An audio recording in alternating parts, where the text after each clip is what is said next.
Welcome to The Explainer. Today, we're diving into a really fascinating shift happening backstage in theater, film, and TV. For anyone new to this space, the core premise we're unpacking today is that protecting artists requires way more than just good intentions, or even hiring one skilled person.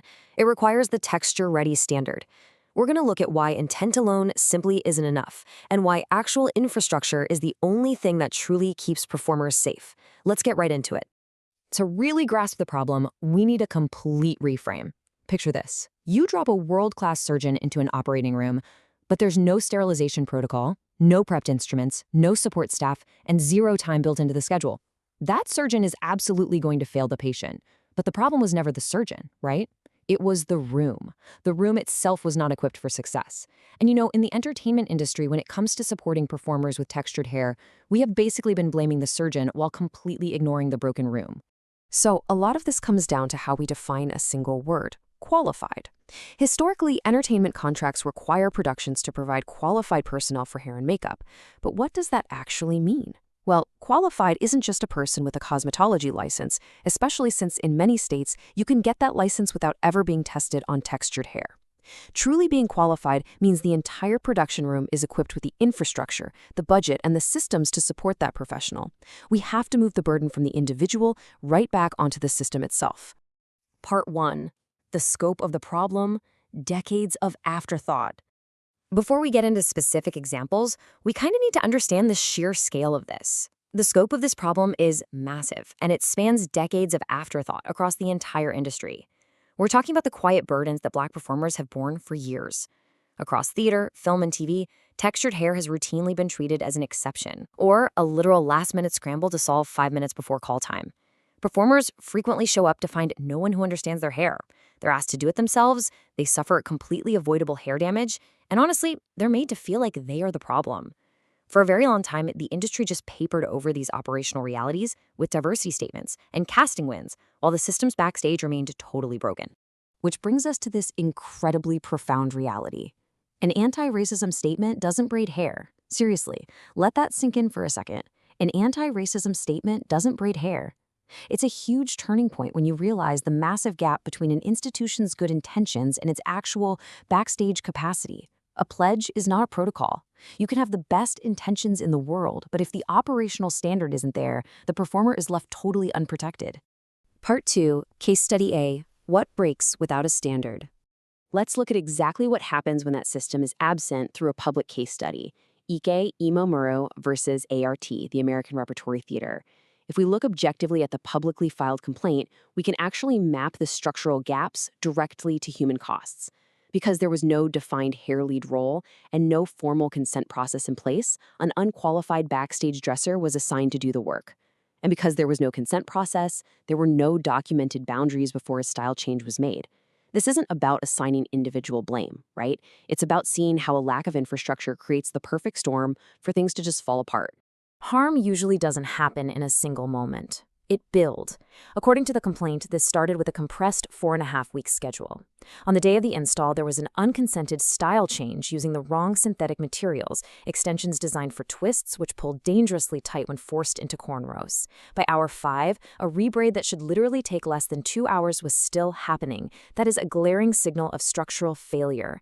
And months later, we see the tragic, predictable result of this missing system, a biopsy-confirmed permanent traction alopecia for Ike Imamura. And the most jarring operational gap of all happened inside the exact same cast during the exact same week.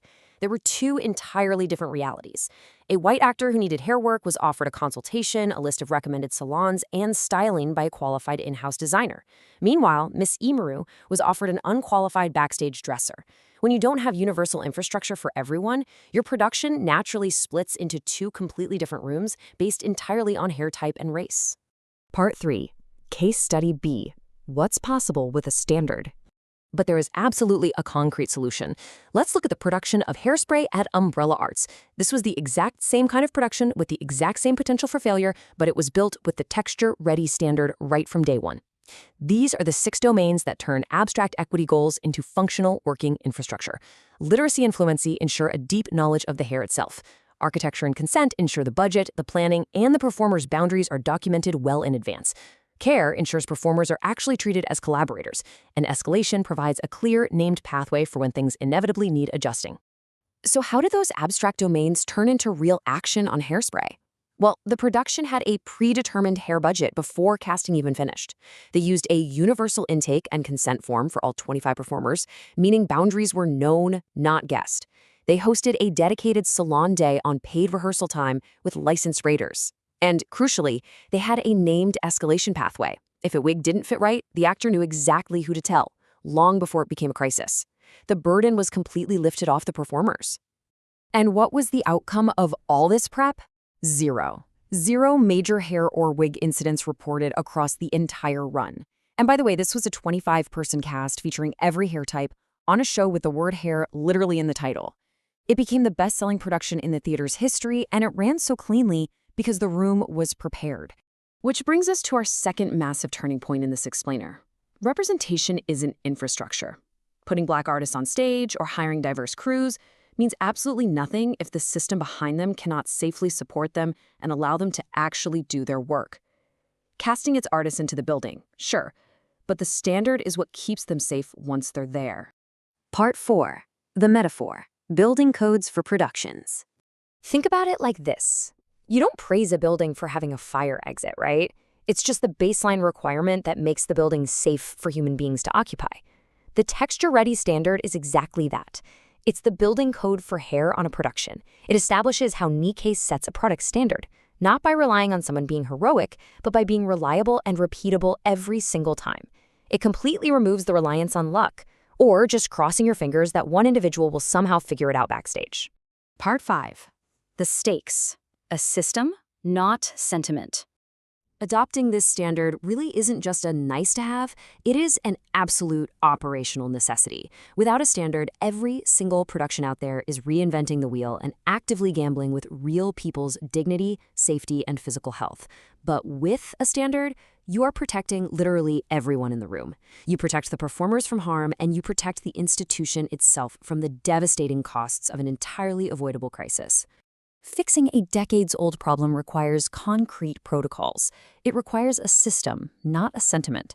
When we look at the stark difference between what happens without infrastructure and the incredible, safe success that happens with it, it really leaves us with one provocative question. Can any production truly afford to operate without one? Thank you so much for joining me for this explainer. I hope this completely changes how you look at what goes on behind the scenes.